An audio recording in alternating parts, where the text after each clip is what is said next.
So welcome to tonight's program of the Commonwealth Club with Chris Miller and his important new book, Chip War, The Fight for the World's Most Critical Technology. In my decade or so of hosting Commonwealth Club talks, this is by far, I think, the most timely discussion, given the recent US announcement of export controls targeting China's semiconductor industry. Again, Ken Broad with Jackson Square Partners. It's great to be back in person in this beautiful facility. If people haven't been here before, there's a rooftop garden. I mean, it's just absolutely gorgeous. So rather than trying to convince everyone to become members, bring other people here to experience it because it's really wonderful and it's great to be back in person. On the book, there's growing recognition that the control of lucrative market for advanced semiconductors will impact our economy and geopolitics for decades to come.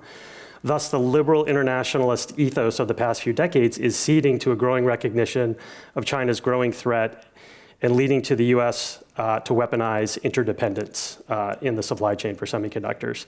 Taiwan is essentially the Saudi Arabia of chips, as we'll hear, which are the oil of the modern economy, and thus growing tensions over Taiwan carry disproportionately high stakes for the global economy. Today's program with Chris Miller will be moderated by one of my all-time favorite authors and speakers, Niall Ferguson, a senior fellow at the Hoover Institution at Stanford and a senior faculty fellow at the Belfer Center for Science and International Affairs at Harvard University. Before turning it over to Niall, I wanted to announce that all in-person attendees tonight will receive a free copy of Chip Wars as a reward for taking the time to return to the Commonwealth Club in person for programming and discussion. So thank you all again for coming in person, and Niall, please take it away.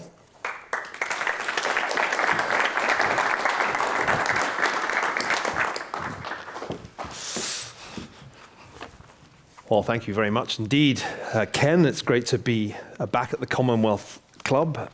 Thanks to everybody for turning up in the live audience in the real space environment. It's a real pleasure to be here with Chris Miller. Full disclosure, once upon a time, Chris was my student at Harvard, so long ago that we don't count the number of years. He has gone on to a brilliant career. He's now a professor of international history at the Fletcher School at Tufts. This is, I think, your fourth book, Chris. Just to give you a sense of how timely Chris Miller's books are, I'll give you the titles of the others. Putinomics, Power and Money in Resurgent Russia. We Shall Be Masters, Russia's pivots to East Asia from Peter the Great to Putin, and the struggle to save the Soviet economy, Mikhail Gorbachev, and the collapse of the USSR. So we could quite easily have a conversation about another war, namely the one that's going on in Ukraine. But instead, we're going to talk about your new book, Chip War, The Fight for the World's Most Critical Technology. And I want to begin with a quote from the book, Chris. In the age of AI, you write, it's often said that data is the new oil. Yet the real limitation we face isn't the availability of data, but of processing power. Explain. Over the past 60 years since the first computer chip was invented, chips have improved per the rate predicted by Gordon Moore. In other words, the number of transistors on each chip doubles roughly annually. And what that means is the number of ones and zeros that we can apply to computing doubles at the same rate. It's only because of chips and the transistors on them that we have the computing that makes software possible, or the internet possible, or all the technology we rely on. And the fact that we've been getting a doubling of that computing power for so long has made possible the tech firms that we think about when we think about technology. And the question of who controls that computing power, who produces it, who's able to access it, is, I think, the most important question structuring the international economy today and international politics, because the production of transistors at the scale we're talking about, and on your iPhone, you'll have 10 billion transistors just on the biggest of around a dozen or so chips in your iPhone. The production of transistors is the hardest thing humans have ever done in terms of manufacturing. And so controlling access to these transistors, which we rely on for everything in our daily lives, is the most important question in the world economy today, I would argue. And unlike oil, which is produced in lots of countries, Saudi Arabia, Russia, the United States, only a couple of countries can produce advanced semiconductors. And we rely on one partial country, Taiwan, for the production of 90% of the most advanced processor chips. So there's extraordinary concentration in Taiwan, to the extent that most of us are barely aware. And it's good if you're not aware, because you'll sleep better at night, not thinking about the extent to which all technology that we depend on could be knocked out if there was a small emergency in Taiwan. I want to come back to the Taiwan question and some of these big strategic issues that you raise in the book. But first, I want to emphasize this is a history book. And in a way, it's rather like Dan Yergin's book, The Prize, which some of you may have read, which told the history of oil, of the oil industry, and was published with perfect timing to coincide with the first Gulf War. And I'm kind of hoping that your timing is not that good, that I'm hoping this is not going to coincide with the outbreak of war over Taiwan, that Nancy Pelosi seemed intent on helping you get there. But let's begin with that backstory. As in Yergin's book, you tell the story of where this all began. You take us back to the time when the number of transistors in a cutting-edge chip was 4. And I really enjoyed the book's telling of this story, because it's a story of unsung heroes, of names that, maybe with the exception of Gordon Moore, are not household names. Give us a flavor of that story. Who were the men, and I'm sorry, they were nearly all men, who invented semiconductors, who made the chip? And how did it happen? Because I think we have a vague sense in our minds that Silicon Valley sprung up, but how did it happen? And why did it happen where it happened? There's always been a demand for computing power. Since cavemen, humans have been flipping their fingers up and down to count, which is not a very efficient way to compute, but it's what you do if that's the only computing access you've got. In the 1920s and 30s, computer was a profession. You could be a computer, work at an insurance company, sit in an office in Manhattan and do the computing that their actuarial tables required. That was also not very efficient, because computers required lunch breaks at the time, salaries, occasionally made mistakes. And so there's been, from that time, a desire to improve computing power. The vacuum tube was invented shortly thereafter, which was what powered computers during World War II. And so during World War II, the most advanced computers had 20,000 vacuum tubes inside, little light bulb-like devices that would switch on and off. When they were on, they produced a 1, off, they produced a 0, and that was kind of the equivalent of a chip today, except it took up an entire room, used lots of electricity, and occasionally the fact that they would create light when they turned on would attract moths, which is actually the origins of debugging in computing today. So there are a lot of reasons why vacuum tubes were unsatisfactory. And so in the 1950s, there was a lot of research into the question of how do you further miniaturize computing power. You couldn't take a room-sized computer and fit it on a missile, for example, and yet missile technology was the key question of US defense efforts in the 1950s and 1960s, both to get people into space, but more importantly, to get nuclear weapons to the Soviet Union. And getting them accurately to the Soviet Union required putting computers on missiles, and this required miniaturization. And so in the late 1950s, a number of individuals were working on how do you miniaturize this process, and they came up with the idea of putting multiple transistors, tiny electrical circuits that switch on and off, onto a single block of silicon. The first chip that was commercially viable was put in the guidance computer of the Apollo spacecraft. The second major order for chips was for the Minuteman II intercontinental ballistic missile. And so there's a deep interrelationship between the military-industrial complex and the chip industry from the very earliest days. And that was important because it made possible the U.S. competition in the Cold War arms race. But the big shift actually was when the chip was no longer a military device and became a commercial device. And that's where people like Bob Noyce, the founder of Fairchild, and most interestingly, I think Morris Chang come into the picture. Morris Chang is entrepreneur most people have never heard of, but in fact, I think he's one of the most interesting business people of the past 100 years. Born in mainland China, fled to British-controlled Hong Kong during the war, and the communists took power. He fled again, enrolling at Harvard, where he was the only Chinese student in his class, sort of a shocking change from what you'll see at Harvard today. Then he gave up at Harvard. He transferred out after just 1 year. He was initially studying Shakespeare. That's right. And he realized or concluded that Shakespeare was a bad subject for his job prospects. So he abandoned Harvard and... Think of what a great Shakespeare scholar we lost. But he enrolled down the street at MIT, studied physics and electrical engineering.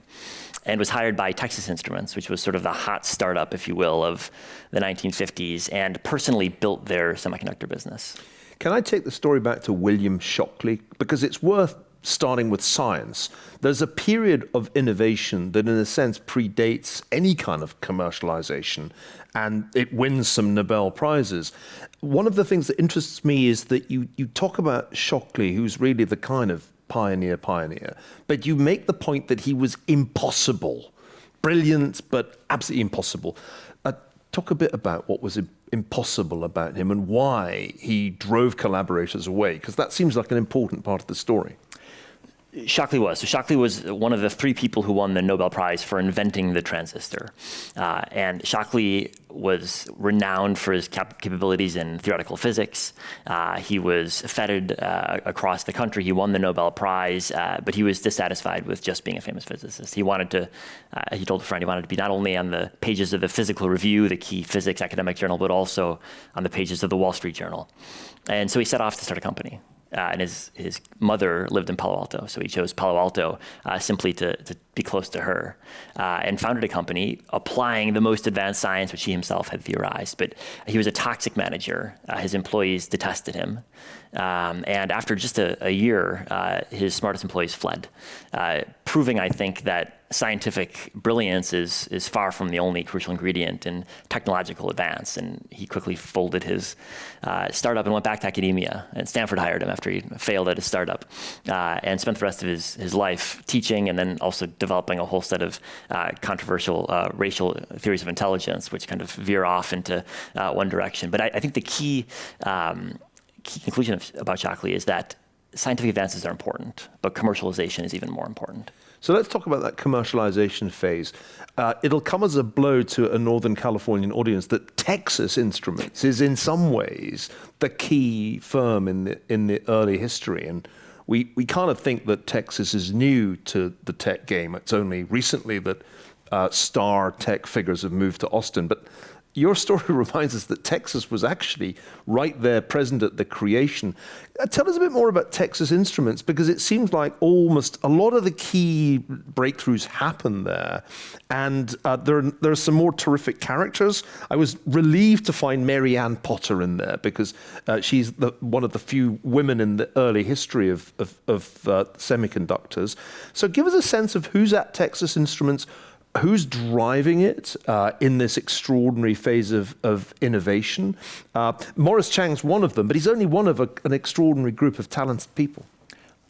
That's right, and Texas Instruments was seen as one of the most exciting places to work in the 1950s. They were at the cutting edge of technology, which they'd honed during World War II, sonar technologies, for example, and radar technologies.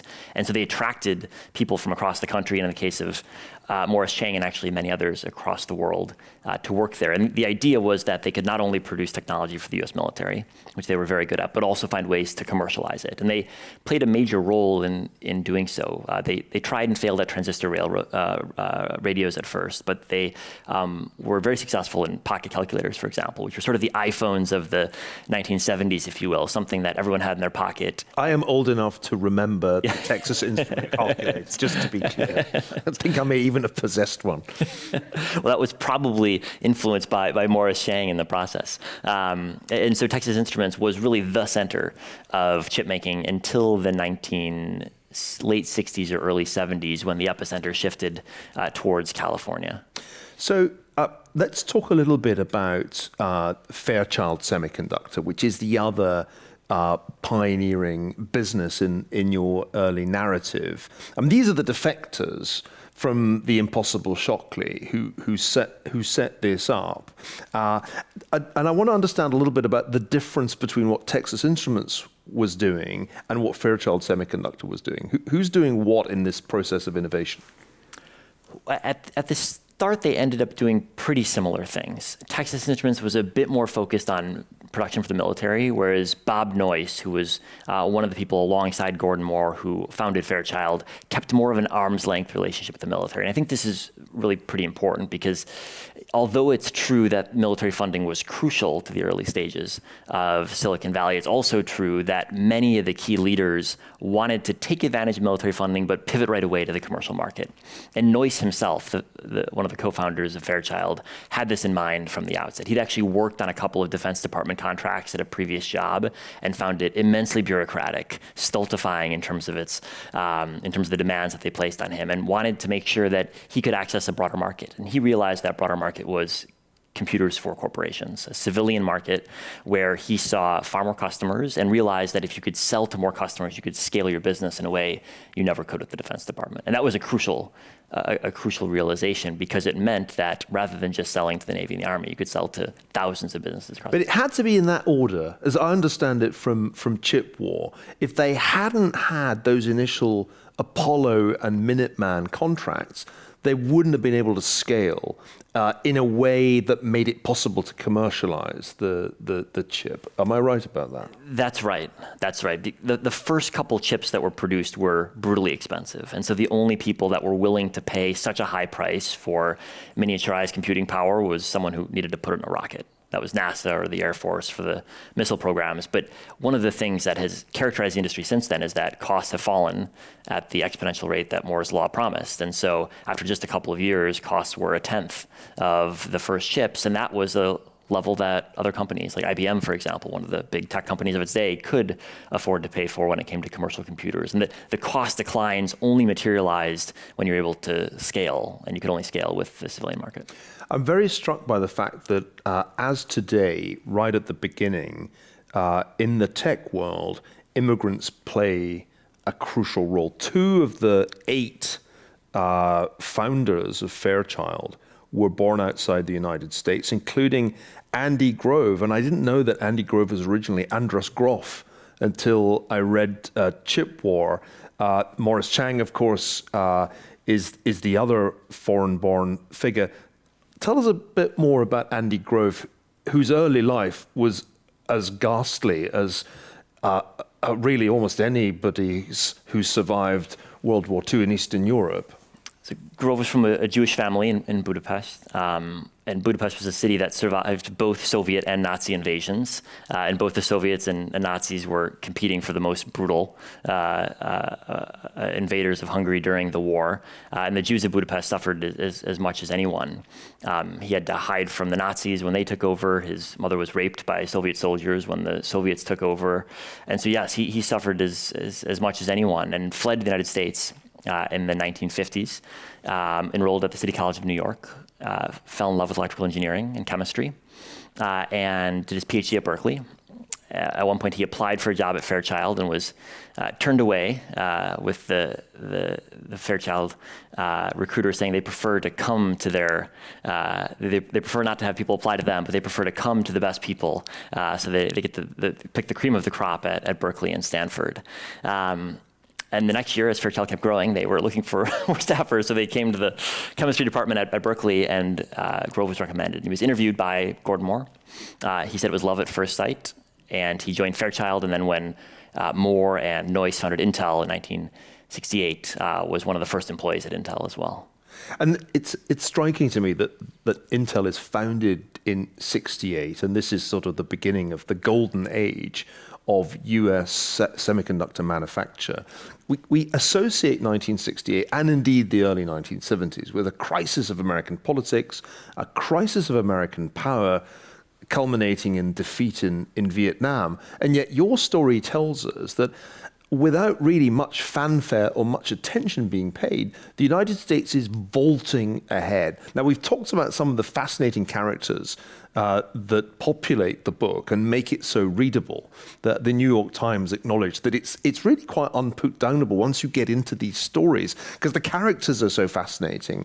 But now let's talk about this extraordinary strategic point that this is crucial to the Cold War, what we might call Cold War I, the Cold War with the Soviet Union. Why did the Soviets struggle to keep up? Because this looks like one of the fatal flaws of their entire project, that, as you describe it, all they can really do is copy. They can't at all innovate. And because they're copying, the chips that they're able to steal, they never do more than lag behind. That seems like a pretty important part of the Cold War story, but I don't think I've ever really read about that anywhere, or at least it's never been much more than a footnote in most histories of the Cold War. That was one of the key puzzles that actually set me off in writing this book. Why could the Soviet Union produce atomic weapons, shoot the first person into space, but not produce computing power? Hardly at all.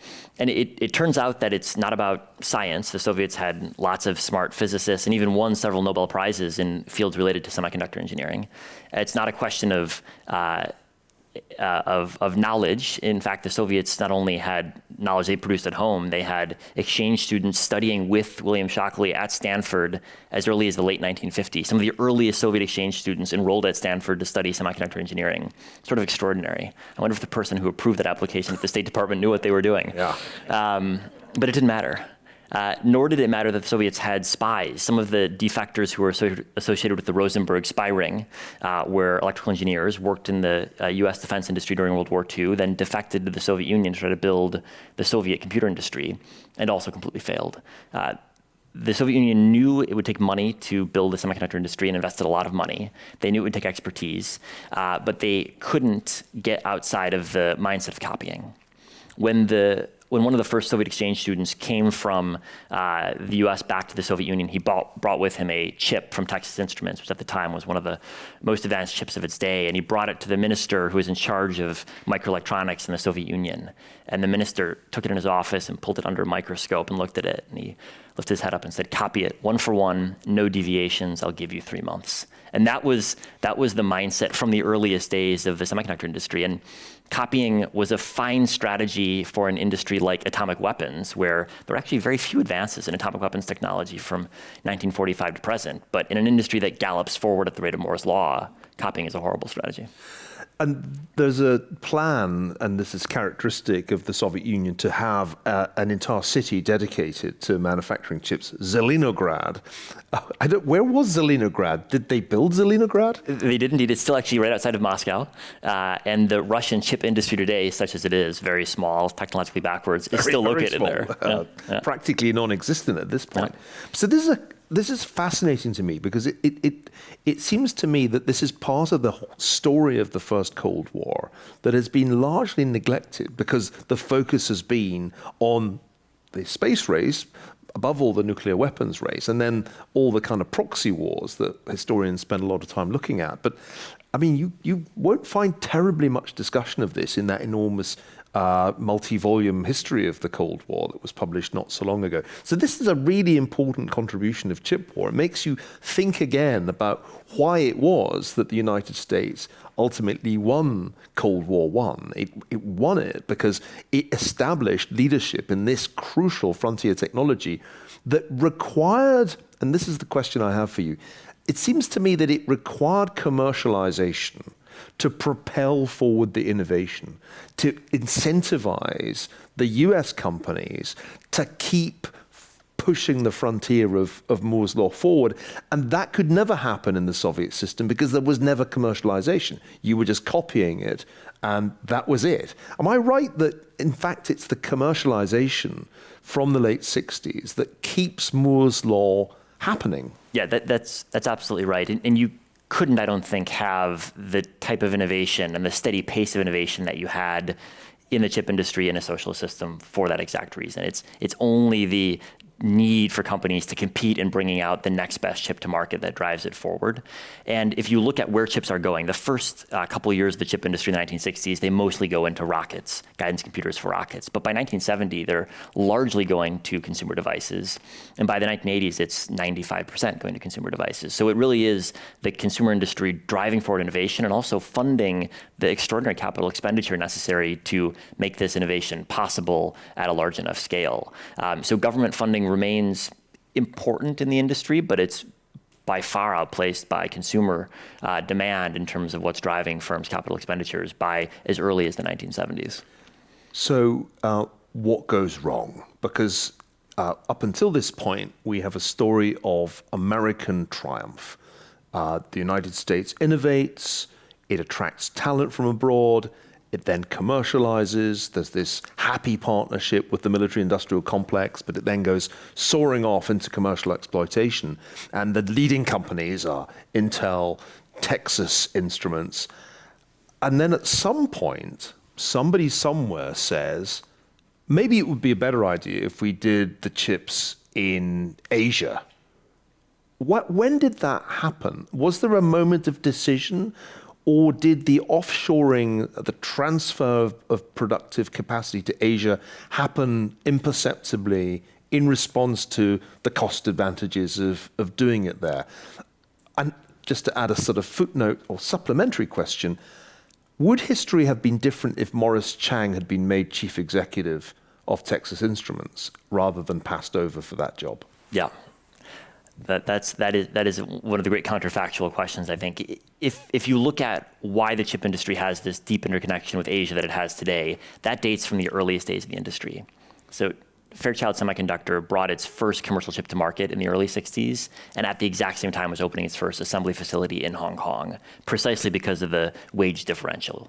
You could pay someone in Hong Kong at the time 25 cents an hour. It was a tenth of the wage you'd get in the US. And Fairchild tried to manufacture in the US. They went to the backwoods of Maine. They opened a facility on a Navajo reservation in New Mexico. Anywhere they could find cheap labor, they tried, but nothing was as cheap as they could get in Hong Kong, and then eventually Singapore, Taiwan, elsewhere in Asia. But next to the cost differential, you had an active strategy of governments in the region trying to pull in US chip makers, both because they realized that it was a great source of jobs for all of the farmers who were leaving the countryside looking for employment in the cities, and because they wanted to anchor the United States more firmly in their country.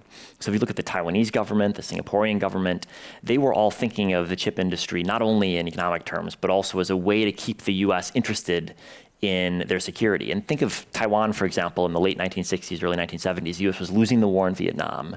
Nixon was discussing publicly a drawing down of US commitments from Asia. At the same time, Kissinger was going to visit mainland China, beginning the process of shifting recognition away from Taiwan towards Beijing. A moment of immense risk for Taiwan. And so Taiwanese leaders asked themselves, what's the best strategy in this new world? And the conclusion they reached was the more US investment, the better. And the best place to get US investment was in the electronics sector. And the rationale was Americans might not want to defend Taiwan, but they'll be willing to defend Texas Instruments if it has a facility outside of Taipei. So that was a key driver and still is a key driver up to this day of why we have so much chip industry footprint in East Asia. And when Morris Chang was passed over for the CEO job in Texas and was looking for something else to do, he was in his 50s, already very successful, had really built the chip industry himself. He was approached by the government of Taiwan, which is a country he'd been to only a couple of times in the context of Texas Instruments business trips. So his relationship with Taiwan didn't extend beyond his status as a former TI executive. But they came to him and said, would you like a blank check to build a chip industry in Taiwan? And he said, that sounded like an interesting proposal. And that's a huge turning point. One has to ask oneself if Texas Instruments made that decision on a rational basis. Because clearly he'd already established a formidable reputation for his meticulousness. He was a perfectionist, which you have to be in this business. Why do you think he didn't get the job of Texas Instruments CEO? I think there are two explanations, maybe more. One, some people suggested it was because he was Chinese.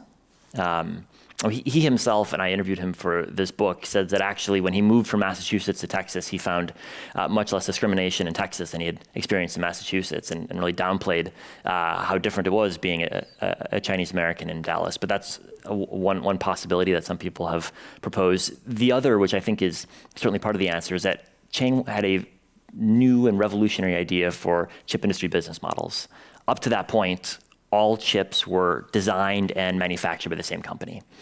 But Chang wanted to do something different. He, as early as the mid-1970s, was trying to get his colleagues at Texas Instruments to start what would later be called a foundry model. In other words, manufacturing chips for lots of different customers. Anyone who wanted to design a chip could come and manufacture. And at the time, his colleagues at TI said, well, Morris, it's an interesting idea, but there are no companies that just design chips and are looking for manufacturing services. And he said, well, if we build the capacity, there will be lots of firms that would prefer to design and trust the manufacturing with us, because manufacturing is capital intensive, it's hard to do, and there are huge economies of scale that accrue to it.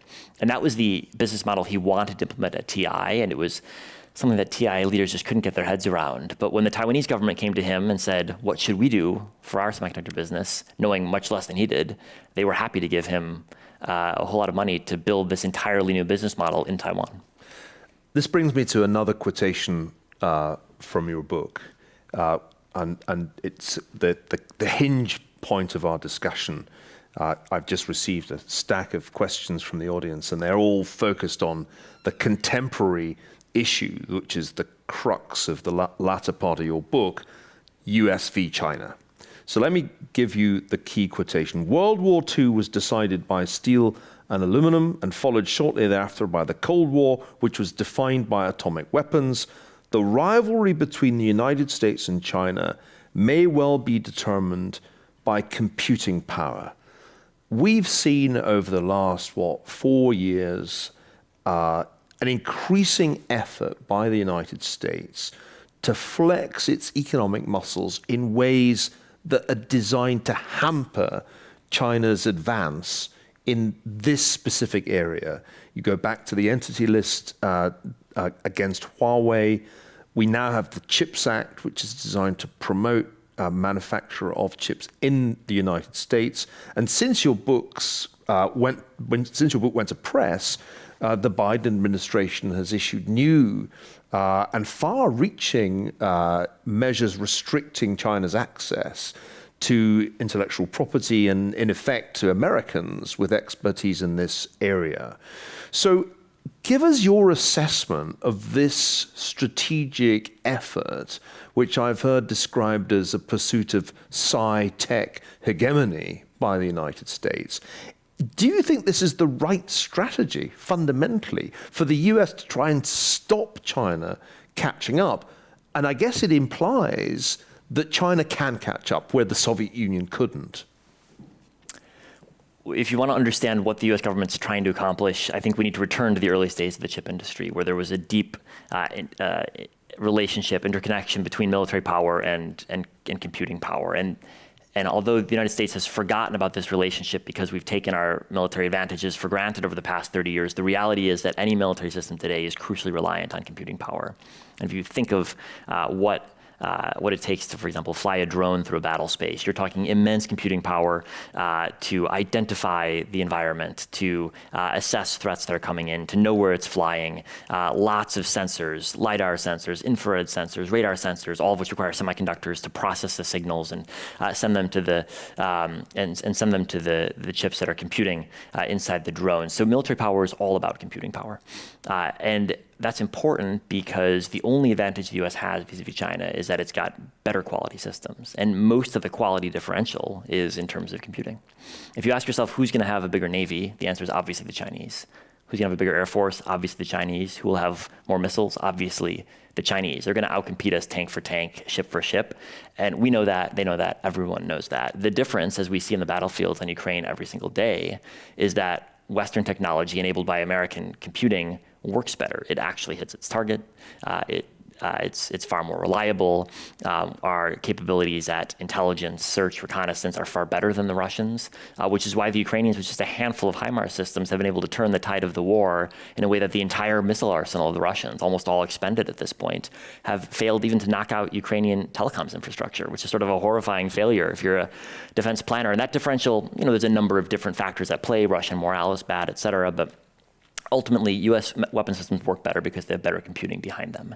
And if you ask yourself, how can the US retain its position in Asia or really prevent the deterioration of the military balance in the Taiwan Straits, there's no story you can tell in which the US is going to have as many ships or missiles or tanks as the Chinese. The only advantage we've really got at this point is the advantage in computing power, and that's what the Biden administration is trying to defend. And that leads me to the first of our questions from the floor, and thank you to all of you who who've given us questions. Biden's chip policy will hurt China in the short term, but in the middle term, won't China develop its domestic industry and market to replace what we've taken away? That's the big question. Won't they just catch up faster by being shut out in this way? What do you think? Well, they're going to try, but it's going to be enormously difficult. The machinery needed to make advanced semiconductors is the most complicated machinery ever invented. So a chip on your iPhone will have 10 or 15 billion transistors, each one the size of a coronavirus, actually slightly smaller.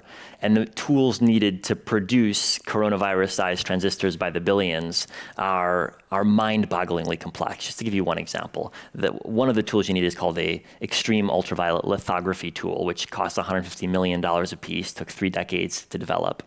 This tool has the flattest mirrors ever invented by humans inside of it, one of the most powerful lasers ever produced for commercial purposes inside of it. So many components that the company that produces it doesn't know the number inside of it. I have multiple interviews with them. I've asked them. They know that the laser component alone has 457,000 components, but they don't know the aggregate number. And this machine has constantly explosions of several 100,000 degrees Fahrenheit inside of it, inside of a manufacturing facility, and is able to contain it all and produce just the right amount of extreme ultraviolet light to carve coronavirus transistors on chips. This is not easy equipment to replicate.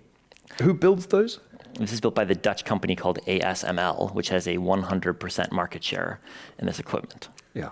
And if you look... Remember those initials, ASML, like almost up there with TSMC in terms of its importance in this story, and it's like the most important company you hadn't heard of until tonight. And if you look across the types of machinery needed to make advanced semiconductors, many of which are still produced and assembled here in California, what you'll find is machinery that is that complicated at every step of the production process. Moreover, this machinery is all developed, and next generations are developed in close consultation with the small number of leading chip firms. So for example, the equipment firms that are building this equipment, they'll make their next generation machine working with TSMC, Samsung, and Intel, because the machines will only work if they're perfectly matched to these companies' processes. And these companies' processes only work because they're perfectly matched to the next generation machines coming online. So if you're outside of this loop, you're far, far away from the cutting edge. And as of right now, every Chinese firm is outside of the loop. I actually met Morris Chang 2.5 years ago in Taipei. We had a memorable meal together, and I asked him the question, can mainland China catch up with TSMC? And he replied, they are 5 years behind us, but they were 5 years behind us 5 years ago, and they'll be 5 years behind us 5 years from now. So he's absolutely shared your view that this catch-up was impossible. But then the next question that's come from the floor is a slightly different one, which goes like this. The CHIPS bill and other measures that we've discussed will withhold the technology for the most advanced chips from China. Some fear they'll retaliate and withhold rare earth metals. What do you think? Is there a retaliation strategy for China? There could be. The track record is that China doesn't retaliate. When the US imposed restrictions prohibiting the transfer of advanced chips to Huawei in 2020, China issued angry statements. It set up new regulatory measures, allowing it to retaliate against foreign firms, US firms, and then in the end, it did nothing. After several months of huffing and puffing. This time could be different. Certainly these measures are far more sweeping. They were, I don't think, deliberately timed, but they happened to occur right around the Party Congress, which I'm sure Xi Jinping has noticed. But the reality is that China doesn't have very many ways to retaliate in a way that don't impose a lot of costs on itself as well. And rare earths, I think, is a great example of this. And rare earths aren't actually that rare. They're just, they're somewhat expensive and very dirty to process. And so they tend to be centered in places that have weak environmental rules. And today that means China. If China were to cut off access to rare earths, it would cause huge problems across the electronic supply chain, including the country where most electronics are assembled in China. And it would be easy to set up rare earth processing facilities in Australia or even the US, which actually has a fair amount of rare earth supplies. It's just that facilities aren't online right now because it's cheaper and easier to do right now in China. So I think retaliation is possible, but it won't be costless for China because ultimately anything they do in the rare earth space or against Apple, for example, which is also often discussed, would hit China just as hard as it would hit us. So there's a couple of questions here, roughly pointing in the same direction. Why can't we, the USA, produce the semiconductors that Taiwan manufactures? And I'll follow that up with a more specific question. Intel's laid out a very ambitious plan to catch up to and overtake TSMC in the next few years. How realistic is this? So I guess at the heart of the CHIPS Act is industrial policy, as we used to call it, a concerted effort with the support of the federal government to kind of restore American leadership, or at least to catch up with Taiwan. Does $52 billion buy you a catch-up with TSMC, do you think? Well, Intel, which is the biggest US chip maker and used to be the world's leader in terms of production technology, around 5 years ago started falling behind TSMC and is now far behind. And it's actually interesting to ask, why can't Intel catch up? Because Intel, Samsung, and TSMC all buy their production equipment from the exact same companies. They have the same tools in their factories. They buy the same chemicals basically from the same companies as well. So if you walk through their facilities, you'll see the same stuff inside of them. But for whatever reason, the secret sauce, if you will, of TSMC works better than that at Intel. And it's basically impossible to ascertain why, other than to say that TSMC has a research and development process that's better than Intel's right now. And that's been the case for the past 5 years. Can Intel catch up? Maybe. I think most people in the chip industry aren't betting on it. And the problem that Intel faces is not money. Intel has a fair amount of money. It's been one of the most profitable tech firms in US history. It's just that the technology doesn't work as well at TSMC. So there's a new CEO at Intel, Pat Gelsinger, who's trying to turn things around. The proof will ultimately be in the chips, whether he can actually do so. But I would say, as of right now, if you had to bet, you'd bet on TSMC rather than on Intel. So what about just TSMC comes here? And they have come here, as I understand it. There's a pretty substantial TSMC facility in Arizona, am I That's right, under construction right now. So isn't the solution simple? Okay, TSMC, you won, you guys are the best, but location is looking a little strategically iffy, so just move here. Well, that's what the CHIPS Act is going to do. So the CHIPS Act is going to fund Intel, TSMC, and Samsung to build new facilities in the US. The problem is that $52 billion doesn't get you that much when a single advanced production facility costs $20 billion apiece.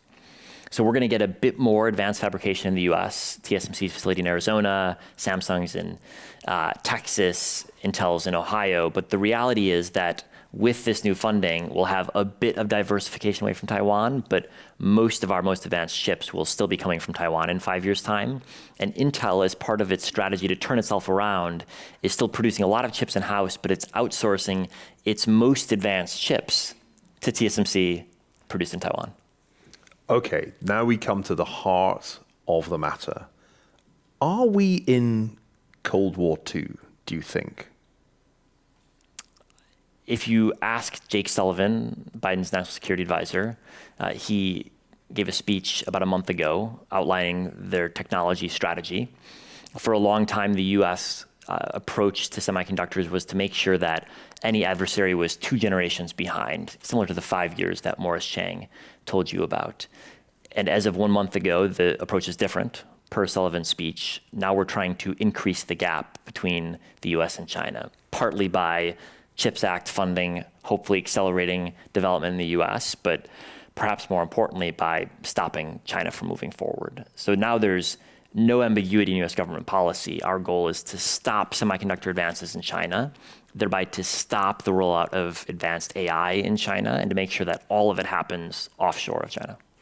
So this is a fascinating phenomenon, that the administration is essentially pursuing a kind of Cold War strategy, but it just doesn't like using the words cold and war.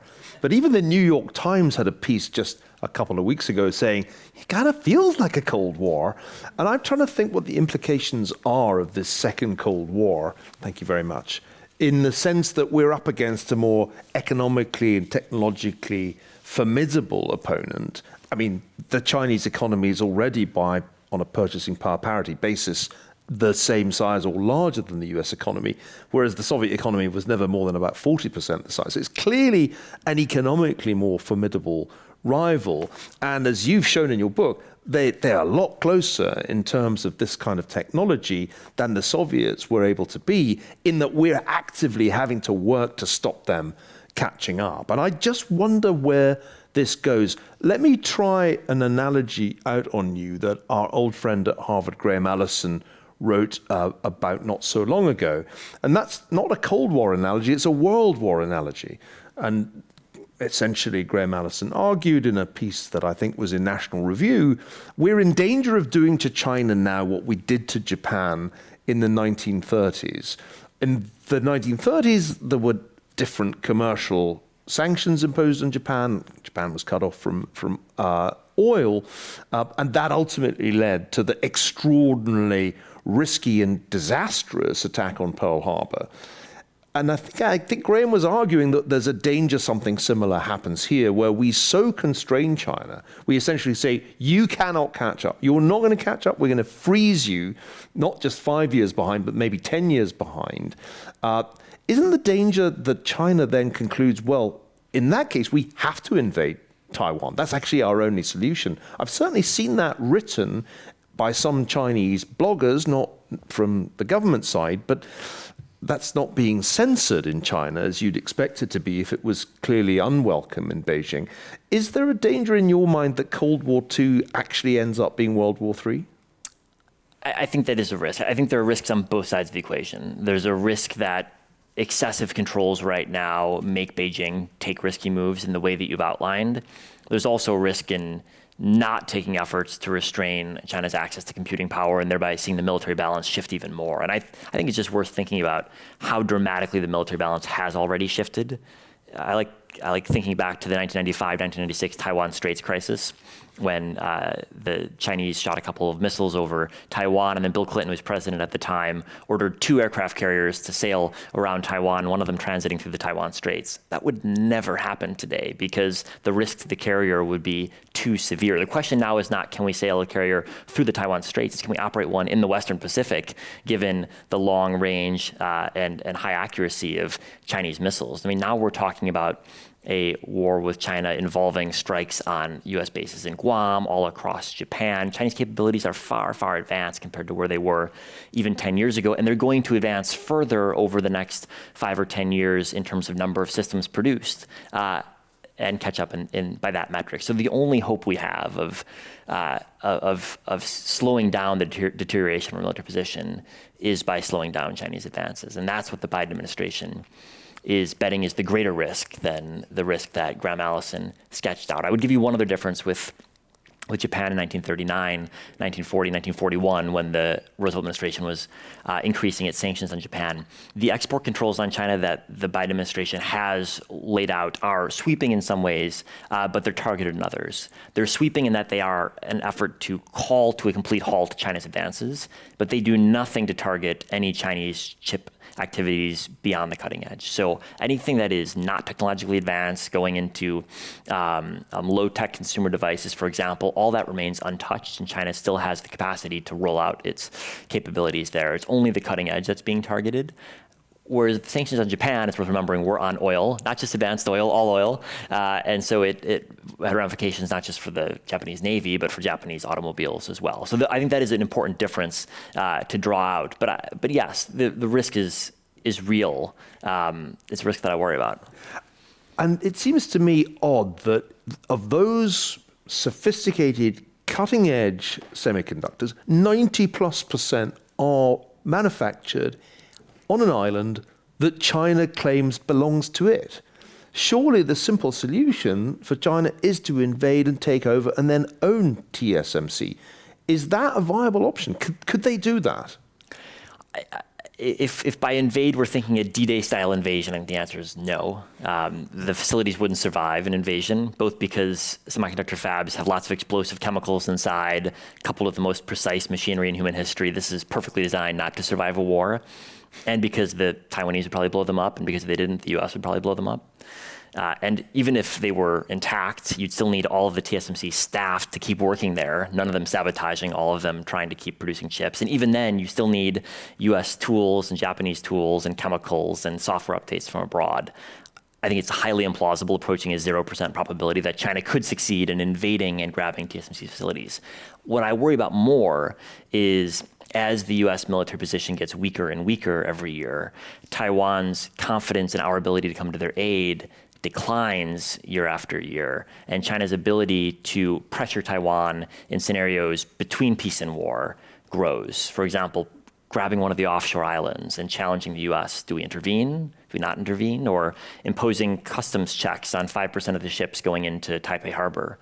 Is that a blockade or is that a quarantine? Is that something that Biden would be willing to risk World War III over or not? And the moment that China has some sort of success in this sort of salami slicing away of Taiwan's sovereignty is the moment that the Taiwanese look at their military defense plans, all of which are predicated on giving the US enough time to come to the rescue. And if the Taiwanese start to think we're not going to be able to come to the rescue, not willing to come to the rescue, then fighting for their sovereignty becomes a hopeless task, in which case China could follow up and say, by the way, we'd like to have more access to TSMC's facilities. And Taiwan could, in a couple of years' time, find itself in a position where it feels unsafe to say no. And that's why there's a deep relationship between our military power, dwindling though it is in the Asia-Pacific region, and control or access to TSMC's shipping facilities. This brings me to one of the questions that came from the floor earlier. In the scenario that you just alluded to, where there's some military operation, but TSMC is destroyed or so badly damaged that it can't function, if a missile were to take out TSMC's fab that produces 90% of the world's logic chips, what happens next? I mean, that seems like it would make the economic consequences of the Russian invasion of Ukraine seem like a kind of rounding error. This would be economically hugely disruptive for the world, no? Well, Apple produces chips for all of its devices at TSMC, so you can cross Apple off your list of functional companies at that point. Most smartphones, with the exception of maybe a couple of smartphones produced by Samsung, require chips produced at TSMC, so the $500 billion smartphone industry would go to something close to zero the year after. Around a third of PC processor chips are produced in Taiwan. That too would disappear. Cell phone towers would be basically impossible to produce the next year because a cell phone tower is a piece of metal with a bunch of chips on top of it. Automobiles, as we found out over the past couple of years, have dozens or in many cases hundreds of chips inside. Now these chips are made in many places around the world, Europe, the US, Japan, but Taiwan is a major producer of auto chips as well. The rollout of data centers would grind to a halt because many of the key chips in data centers that are running artificial intelligence applications are produced only in Taiwan. And the capacity in Taiwan is crucial at the leading edge, but also more broadly, 1/3 of the processing power we add each year across the world is produced in Taiwan. So that's capacity both at older technology nodes and the leading edge that we couldn't rebuild rapidly. And you start going through sectors of the economy and asking, could we survive with dramatically less computing power added next year? And the answer is, in a lot of cases, not easily. Economists have tried to put numbers on this. The first order cost in terms of goods that couldn't be produced the next year is easily in the many hundreds of billions of dollars. The second order cost is almost certainly in the trillions. And the reality is it would take a decade to rebuild the capacity anywhere else in the world. There's time for a couple more questions, I think, but we'll have to keep the answers short. I want to get through as many of these as possible. One that came in from an online listener or viewer: will open source architecture be part of the US strategy to gain market share? That's an interesting question. There's a lot of excitement about a new architecture called RISC-V, which is open source. So rather than being controlled by one or a handful of companies, it's open source. That, I think, is an important trend in the industry. That's a separate question from the manufacture of chips. You can manufacture chips with different architectures. I think we're going to see more open source chips. We've seen the US government get excited about open source architectures. That doesn't solve the problem, though, of who's got the manufacturing capacity to actually make chips. Well, we've reached that point where it really is time for one last question. And I want to pick a question that I've been wanting to ask you for a while, because you told me that you'd had this idea for the book. It seems like quite recently, and I remember thinking, fantastic idea, and expecting that in 5 years' time you'd send me the manuscript, and it's published. And so this is the question. How long did it take you to write and research this book? And what is your strategy, or are your strategies, to keep up with the constant, almost daily changes in this dynamic field? I would like to know. How did you do this, and how do you keep up? What I found was actually the best way the key to the research behind this book was interviews with people in the industry. There are good sources you can read, but there's nothing better, especially when you're talking about cutting edge technologies, than talking to people who are working in the sector. And the way I spent my pandemic lockdown was on Zoom calls with people all across the world, from Taiwan to Japan to the Netherlands, asking them about their jobs and where they fit in the supply chain, and what they would do if they lost access to the most advanced processor chips. So that was really the core of the research behind this book. There were some historical archives behind it. There was a fair amount of reading behind it, but ultimately it was conversations with several dozen, over 100 chip engineers, physicists, chemists, people who worked at semiconductor firms that provided the core of the research. And I was impressed by the number of names in the acknowledgements, which speaks volumes to your ability to do that kind of research, which is not what academic historians normally do. And how do you keep up with this? There's a news story on average twice a day on this subject right now. I mean, you must be feeling already that it's time for a second revised edition. Well, a lot has changed, although I think actually the key conclusion of the book, which is that we're in a relentless struggle for control of computing power, at a battle that's between companies but also between countries, has only become more true since I started the book. And the industry itself took a long time to realize that. For a long time, the industry wanted to believe that globalization was here to stay and that politics wouldn't get in the way of their business. And I think now everyone realizes that actually that's an untenable business model. Whether you like it or not, the reality is that both from Beijing and from Washington, bifurcation is the new strategy, and that businesses have to figure out how to adjust around that. We've got a little bit more time than I'd realized, and that's great, because this allows me to do the thing that historians are not supposed to do, and that is talk about the future. Because in a way, you leave us on a cliff edge. It feels like Cold War II is a relatively early stage. There's a hot war raging in Ukraine with Russia as a kind of junior partner of China, not getting much support from China, but not being openly condemned by it. And you've raised the scenario that you could get some kind of a showdown over Taiwan relatively imminently. The US is embarking on what feels like economic warfare. That's often what it's described as in the media these days. Where does this go? A, Cold War II is like Cold War I. The United States wins, but it takes about 40 years. B, this time is different.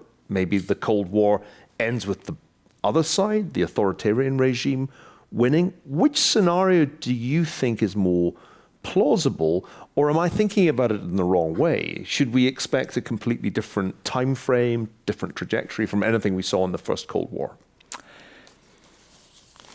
I think it's easier to make confident predictions actually about the Chinese side of the story, because we've got, for now the past decade, a track record of China pursuing its own semiconductor strategy domestically, which has been mixed at best in its results. The Chinese have poured tens of billions of dollars into their chip industry with some successes, but also a whole lot of failures. And the amount of spending that they've directed to the chip industry is, I think, probably unsustainable in the long run. I think they're going to pursue this policy for the next couple of years, but ultimately, I suspect they will realize that actually they can only make the advances they need by relying on technology from the rest of the world, which means the US first and foremost. So I suspect the Chinese will fail to reach the cutting edge domestically, and that they're going to have to come to terms with the fact. And in some ways, they kind of already are coming to terms with the fact, because they keep trying to acquire this technology as the U.S. ratchets up regulations and restrictions. But they're going to have to come to terms with the fact that they're dependent on the rest of the world, on the U.S., on Japan, on the Netherlands, on Taiwan for technology that they need. I suspect that's the most likely outcome, even though China won't like it. that implies a kind of relatively peaceful soft landing. That's right. In which perhaps after Xi Jinping's time, a future Chinese leadership says, okay, we were only kidding, let's go back to win-win.